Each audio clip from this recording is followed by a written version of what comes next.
For some reason, I really wanted to do this on camera. I just thought that going through this stuff was going to be a really meaningful process, and so I have my first box of stuff that I gathered from the library when I left for the last time today.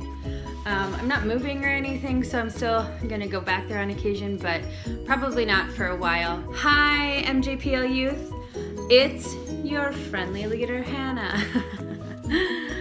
Most of you might have noticed I don't work at the library anymore. It's a whole process that happens in adulthood where you just don't end up doing things forever, and even though you like love them and love, you know, the people that are involved in them and the process of planning and then executing and building relationships, things just don't last forever. So I'm hoping that this cute video is a nice little exit. A lot of what I have here is stuff that we either made together or that you made for me and gave to me, and that's just gonna be real cute. So here we go. It was always a part of the summer challenge to make some like really funny cartoons. This is a Harry Potter cartoon that is so cute, I can't even deal with it. Actually, Elliot, you made this for me, and I'm gonna keep it forever, legitimately forever. This one, I actually don't know who made it, and it doesn't say on it. You guys never label stuff. It's a problem. Oh, it's a double-sided cartoon? What? This too will be staying with me forever. Asia, I feel like it might have come from you. We have the Iron Dino. It says, if Iron Man and T-Rex had a child, lols 4 days. Again, I'm keeping this forever. This is a really beautiful coming out bookmark that a student I'm obviously not going to name gave to me, and it was their way of coming out to me, but also just like doing it really silently and subtly in a way that didn't require further explanation or further discussion, and I thought that was really, really like kind and meaningful to me, so I kept it. Our masks, guys! Oh, this hasn't been in a while. Nor have I put it on in a while. I don't know how well these jewels are gonna stay on. How pretty is my mask? It actually looks super weird when it's on, so it's just gonna be one of those things that like hangs. I have a lot of postcards from the summer challenge, a lot of Saskatchewan postcards, which is funny because they're the most accessible, but like we live in Saskatchewan. I don't need another picture of bales. But once again, oh, Reed gave this to me. Hi, Reed. I have a postcard from my friend Michelle who went to Dubai. That's really pretty. A nice little staff member shout out. Kenny. Harry Potter came to visit, obviously. My U of R alumni sticker that was on my board. I worked at the library and spent my entire time at U of R simultaneously, and so, you know, they go together. Oh, I actually like took these off of my bulletin board with care. Having these two faces on my bulletin board was just a nice point of comfort for me. Look at that face. Look at that face. Babies. These are gonna have to go up somewhere else because I can't just not get to look at them consistently. This hand-drawn Supergirl by Faith Erin Hicks. This is the graphic novel that she won her Eisner Award for, and she came to the Festival of Awards and did a comic writing workshop, and it was the best, and she's so wonderful. And she drew this, I think just because she didn't really know what else to do during the workshop, and then I asked her if I could have it, and she said yes, and so here it is. Signed, and it's signed. News article from when we headlined at Performers Cafe. Good times, good times. Teen Book Club picks bookmark, Eleanor and Park. Oh man, when I read Eleanor and Park, it was life-changing because it's an amazing book, but I was obsessed, like obsessed. I would tell anyone that listened. Man, some people are just really amazing at reading campaigns, and this bookmark that I'll probably keep forever, it says books leave marks. I just think that's a really witty marketing tool, but it's true that they do leave marks and that they are important, and the way that we treat them and the way that we respect them is important, and you know, the marks that they leave on us are important too. So this is something I'll keep. Oh man, Steve, my coworker Steve and I one day went through, we were talking about, I was studying aesthetic philosophy at the time, and we were talking about how we would really love to open a, it would be like a counseling, like a psychotherapy office, but for philosophy, so people could come and like dialogue about existential issues, and they would pay us to dialogue with them. And so Steve made this business card for us, and it's called MET.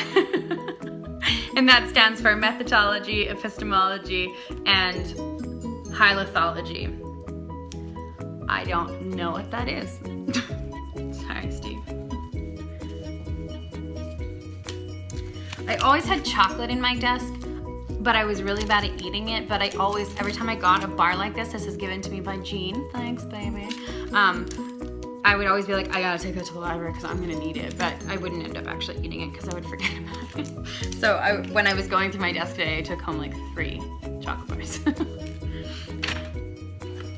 This craft was a treat. This is a, I don't even know what you call these. It's a lanyard anyway, but it looks like a penguin, if you can see that. This was still in the time where I figured if I could do the craft, so could the kids, but I figured out the craft and then I got to the program and nobody could figure it out. It was awful and confusing. This mug is real cute. I was using it as a pen cup. It was made for me by Jess, who I actually have so many gifts from in this box.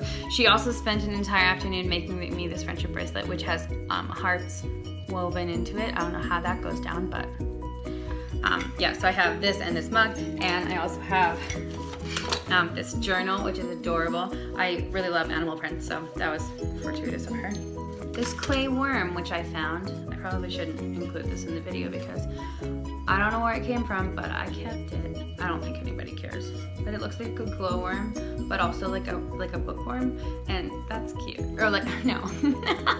I think that this is like the quintessential bookworm, and I just think it's adorable. Like, look at that little face. Look at his face. I didn't even name him, which is astonishing for me. Headphones that I wasn't ever allowed to wear. Oh man. Okay, so Jasmine got, at some point, she got an Instax, Fujifilm Instax, and she brought it to a program, which I just thought was really giving of her, and she took pictures. So this is a picture of me and Jazz, and a picture of me and Megan and Jess, which, get the lighting right on that. It's adorable. Like, these pictures are adorable, and like, I love these. Like, oh man, people would forget bookmarks all the time in their books, and so we would just put them in like a little cup, and if you wanted them, you could take them. This is an oil painting by Daniel Laflamme, which, oh, he's a mouth and foot painting artist, which means that he has been paralyzed in a way that doesn't allow him to paint with his hands, and so he either paints with his feet or with his mouth, and it's actually just incredible. It's like an impressionist painting of people standing in front of a building in winter, and it has a quote from Charles Dickens: "I will hold Christmas in my heart and try and keep it all the year." Adorable. I actually really love this bookmark. This is the origami that I can't get rid of because it was too hard to make. That's only one piece of origami paper, but like, I don't think I could replicate this again if I wanted to. Nice little Darth Vader magnet made out of foam. I don't know who did this, but it is funny, and I think I stole it. I think they didn't want it. A lot of stuff I ended up keeping because somebody else didn't want it. Classic.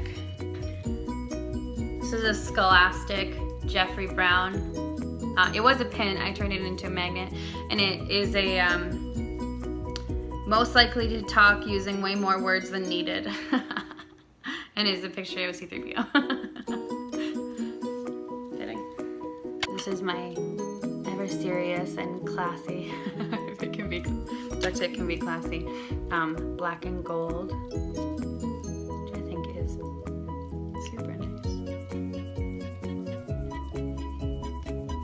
And my other, this one is actually when nobody showed up to my duct tape program, so maybe it's not as popular as I think it is, but it's a like kind of like a splatter paint. Oh, my Mockingjay pin. So great. My Yu-Gi-Oh card. I found a Yu-Gi-Oh card on the floor. I don't know what it means. I don't know how much it's worth, or even like if anyone would trade for it, but I thought to myself, somebody's missing this, but they're not getting it back. Oh, these are cute. This is a pin that I made with stickers. This is the Harry Potter pin I made. Every single kid that ever walked into the library left with the awareness that I was obsessed with Harry Potter. A tensor bandage to signify the 3 times I fell down the stairs and sprained my ankle. No, it was only twice, just kidding.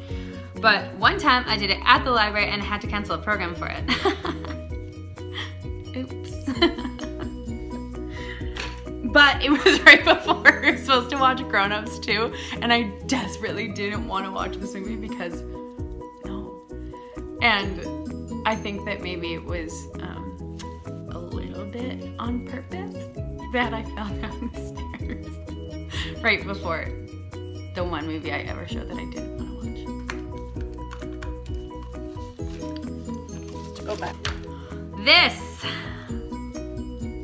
is obviously a Game Boy, but it is from the first time we ever did Melty Beads, and Melty Beads became an effing staple at the library. And sometimes I would just bring them and be like, I don't have anything planned. You wanna do Melty Beads? And everyone would be like, yes! It was the best. Also, you can find like literally patterns for literally everything online. So if you wanted to make like any character from your favorite whatever, it's been made into a Melty Bead pattern. And so Elliot made me this. He made like 3 of them and he was like, you can keep this one. It was really cute. So this is another Melty Beads that somebody made for me. I don't remember who made this for me. Somebody please tell me. It's just my name in a heart, or my name, the first letter of my name in a heart, which is cute. I feel like Amber or Alyssa did you make that for me? I think Alyssa might have made it for me. Okay, box 2. The most significant thing about box 2 is that it is filled to the brim with old issues of 17 magazine. We used to use them for collage a lot, and there's always more of them being discarded, so I knew that it wasn't a problem for me to take them home. But I have 17 magazine, I have Teen Vogue, which has a really early picture of Carly Kloss on it. Carly, you look so cute. Whew. A folder of other stuff the kids gave me. Initially thought that I would, oh, there's just some like really nice cards from people. Our Ninja Stars that I can't remember the name of, guys. Anthony and Elliot, don't be disappointed at me. Those took me forever to learn to make. Hashtag beginning of the journey. Goodbye is forever. Anna Cornea's first published work. I'm just kidding. It's in a newspaper. Not that that doesn't mean anything, but we also had Kendall Bisterzen's published work. That was it. That was really exciting for me. I was really like excited that I had the opportunity to showcase you guys in that way. Oh, I have one more thing. This is a little turtle Melty Bee from Ashley. It's so adorable. I hate it. in the way that I love it, you know. But this guy is definitely gonna be magnet put on so that he can go in the fridge. When in doubt, guys, just stick it on the fridge. Please don't hesitate to contact me. I don't know where I'm gonna be, but you know that I'm on Instagram, todayinmyteenageangst. If you can't find me, talk to somebody else that regularly goes to the program. They probably are following me and can tag you in one of my pictures so that you can follow me. And then if you need to, you can DM me there. It's been just so fun, so much fun working as the youth programmer, and I have loved it to the nth degree. So I love you all. Bye. MJPL youth.